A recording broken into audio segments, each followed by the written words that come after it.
All right, we're here with Lou Neglia.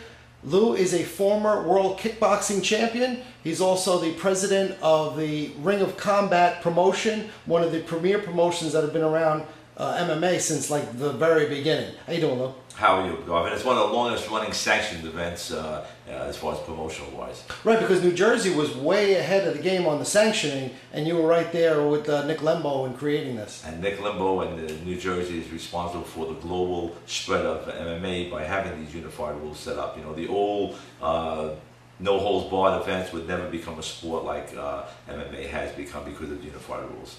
Right, and you know, the sport is mainstream pretty much right now, but you still got guys like Bob Arum trashing the sport. Have you heard his comments? Unfortunately, I heard his comment, and I think it's an ignorant statement by an intelligent man. I always thought that when you get older, you get wiser, but that cliche doesn't pertain to Bob Arum. He made some stupid comments about MMA. I was very surprised to hear them.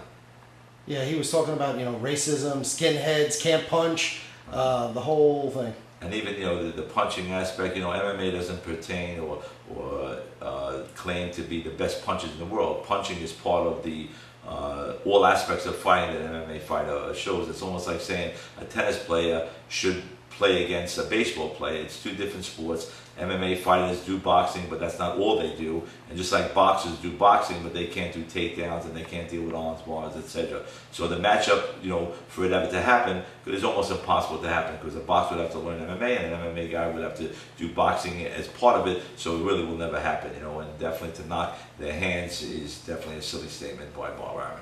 Right now, Ring of Combat been there for a long, long time right now. And I mean, it's when you look at some of the fighters who fought at Ring of Combat, it's like a who's who in the UFC actually. And we've got a fight coming up, Kurt Pellegrino versus Frankie Edgar. Both of those guys got their start at the Ring of Combat. I'm excited to see that fight. They're both alumni of Ring of Combat and definitely have been Ring of Combat champions. And I think it's going to be an exciting fight, and the fans are going to love the excitement because they're both fast and furious. And it's going to definitely be one of the more exciting fights on that card. Right. And UFC now just... I mean, it's a great organization to start at the Ring of Combat because it seems like a fast track into the UFC. Right, without a doubt. You know, and I also believe that promoters or MMA promoters should stop trying to go head-to-head with the UFC. The UFC is the World Series of MMA, and they definitely seem to either be jealous of the UFC or greedy, and I think that motivation has affected them and caused their downfall. I think they try to pay big money to get second-rate fighters to definitely hype them, and definitely instead of using the top fighters, or they pay too much money to try to steal fighters from the UFC, and both of them are negative emotions that have caused their downfall. I also think that sometimes they don't realize that the journey to success is harder than the destination, and the UFC has made the journey. They lost $44 million before they became successful, and they went step by step as opposed to these other organizations that seem to just want to get into it for the greed and the money, and they try to jump to the top instead of paying their dues like real success happens by, you know, a step-by-step process. So I'm just very proud that my organization, one of the longest running MMA events, has launched the career of many MMA fighters, and many fighters have went on to the UFC. You can't kind of see a UFC event without seeing fighters from my Ring of Combat alumni. The last UFC had the Miller brother Jim and also Josh Kushak, and both fighters are Ring of Combat alumni.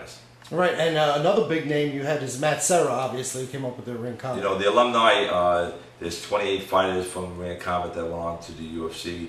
Matt Serra is definitely the most recognized. Pete Sell, another one. Pete Sell, Drago, Phil Baroni, Josh Kushak, Kurt Pellegrino, the Miller brothers, Dante Rivera, and the list goes on. And I'm just very proud to have launched the career of many MMA fighters, and I'm very happy that the UFC has selected the fighters. I'm sure there are many, many other Ring of Combat alumni that will be in the UFC, and I do believe that they should be very proud, the Farida brothers and Dana White, on the fact that they created a sport.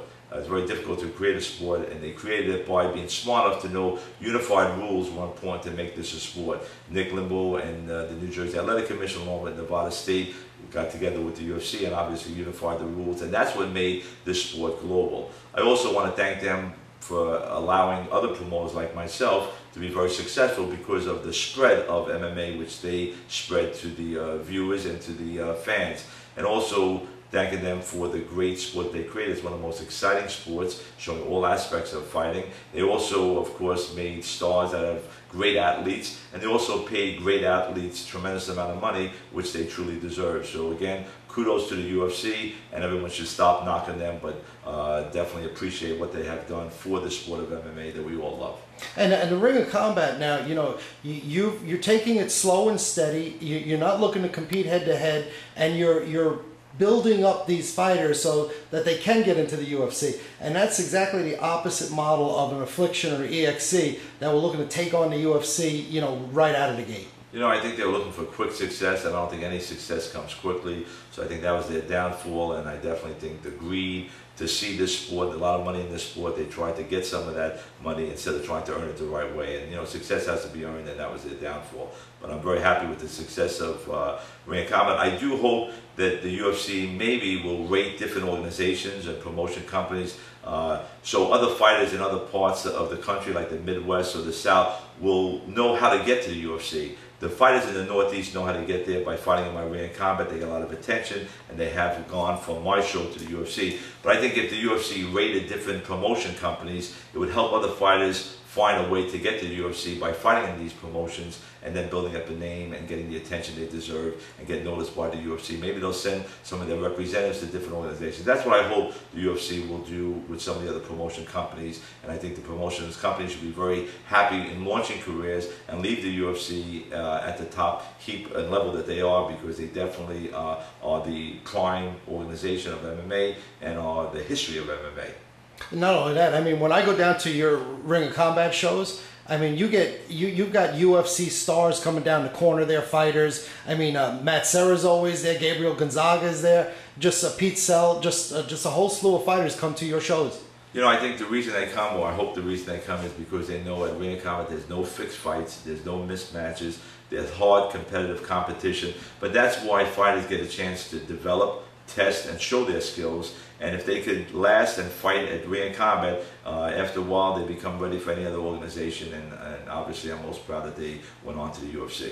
And so no end in sight for the Ring of Combat, right? No end in sight. It's you know, running bigger and better. I'm selling out to crowds. I have 5 shows a year in Atlantic City, and I got fighters from all over the United States, not only the Northeast region, now trying to get into the Ring of Combat because they know that the Ring of Combat's reputation is very strong. And I definitely take pride in the fact that as a former fighter, I think I'm a great matchmaker. I know how to see talent and match up talent properly. I won't put 2 wrestlers together, but again, the last show I had was one of my biggest shows, and this one, November 20th, is probably going to be bigger than that one.